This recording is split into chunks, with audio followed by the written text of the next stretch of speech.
തിരുവനന്തപുരം നെയ്യാറ്റിൻകര ഗോപന്റെ മരണത്തിൽ പോസ്റ്റ്മോർട്ടം റിപ്പോർട്ടിന്റെ പകർപ്പ് പുറത്ത്. തലയിലും ചെവിക്ക് പിന്നിലും ചതവുണ്ടെന്ന റിപ്പോർട്ട്. മരണകാരണം വ്യക്തമാകണമെങ്കിൽ ആന്തരിക അവയവ പരിശോധന റിപ്പോർട്ട് ലഭിക്കണം. വിവരങ്ങൾ വിനയ രാജ് ചേരുന്നുണ്ട്. വിനയ, ഏറെ ചർച്ചയായ ഒരു വിഷയമാണ് നെയ്യാറ്റിൻകര ഗോപന്റെ സമാധി മരണം. ഇപ്പോൾ പോസ്റ്റ്മോർട്ടം റിപ്പോർട്ടിന്റെ ഒരു പകർപ്പ് പുറത്തായിരിക്കുകയാണ്. തലയിലും ചെവിക്ക് പിന്നിലും ചതവുണ്ടെന്നുള്ള ഒരു റിപ്പോർട്ടാണ് ഇപ്പോൾ പുറത്തു വരുന്നത്. കൂടുതൽ വിവരങ്ങൾ എങ്ങനെ? ഹരിത, എന്തായാലും കേരളക്കാരെ ഒന്നടങ്കം ചർച്ച ചെയ്തൊരു വിഷയമാണ് നെയ്യാറ്റിൻകര ഗോപന്റെ സമാധിയുമായി ബന്ധപ്പെട്ടിട്ടുള്ള വിഷയം. ഇപ്പോൾ അതിന്റെ പോസ്റ്റ്മോർട്ടം റിപ്പോർട്ടാണ് പുറത്തു വന്നിരിക്കുന്നത്. നേരത്തെ ഈ പോസ്റ്റ്മോർട്ടവുമായി ബന്ധപ്പെട്ടിട്ടുള്ള പ്രാഥമിക റിപ്പോർട്ടുകൾ അടക്കം പുറത്തു വന്നപ്പോൾ ഈ മരണത്തിൽ അസ്വാഭാവികതയില്ലെന്നായിരുന്നു കണ്ടെത്തിയിട്ടുണ്ടായിരുന്നത്. അതിന്റെ കൂടുതൽ വിശദാംശങ്ങൾ തന്നെയാണ് പോസ്റ്റ്മോർട്ടം റിപ്പോർട്ടിലും വ്യക്തമാക്കുന്നത്. പ്രധാനമായും പോസ്റ്റ്മോർട്ടം റിപ്പോർട്ടിൽ ചൂണ്ടിക്കാണിക്കുന്ന ഒരു കാര്യം എന്ന് പറയുന്നത് തലയ്ക്കും ചെവിക്ക് പിന്നിലും ചതവുണ്ട്, എന്നാൽ അത് മരണകാരണമല്ല എന്നാണ് പോസ്റ്റ്മോർട്ടം റിപ്പോർട്ടിൽ പ്രധാനമായും സൂചിപ്പിക്കുന്നത്.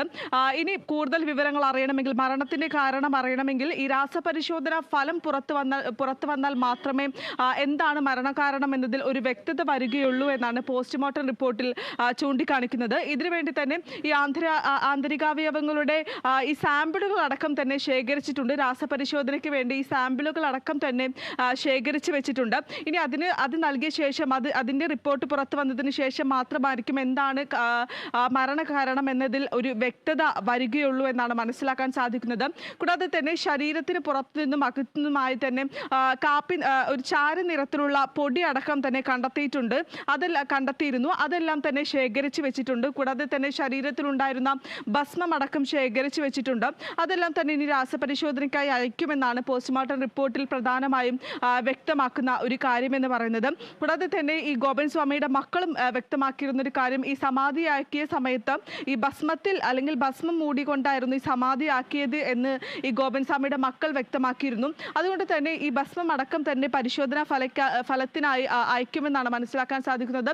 എന്തായാലും ഇപ്പോൾ കൂടാതെ ഹൃദയത്തിലടക്കം തന്നെ സ്ട്രോക്ക് ഉണ്ട് എന്നടക്കം വ്യക്തമാക്കിയിരുന്നു. കൂടാതെ തന്നെ ഈ ഗുരുതരമായിട്ടുള്ള രോഗങ്ങൾ ബാധിച്ചതുകൊണ്ട് ഈ കരൾ, വൃക്ക എന്നിവ തകരാറിലാണ് എന്നും കണ്ടെത്തിയിട്ടുണ്ട്. അതെല്ലാം തന്നെ ഇനി രാസപരിശോധന ഫലം വന്നതിന് ശേഷം മാത്രമേ ഇനി എന്താണ് മരണകാരണം എന്നതിൽ ഒരു വ്യക്തത വരികയുള്ളൂ എന്നാണ് പോസ്റ്റ്മോർട്ടം റിപ്പോർട്ടിൽ വ്യക്തമാക്കുന്നത്. ഹരിത.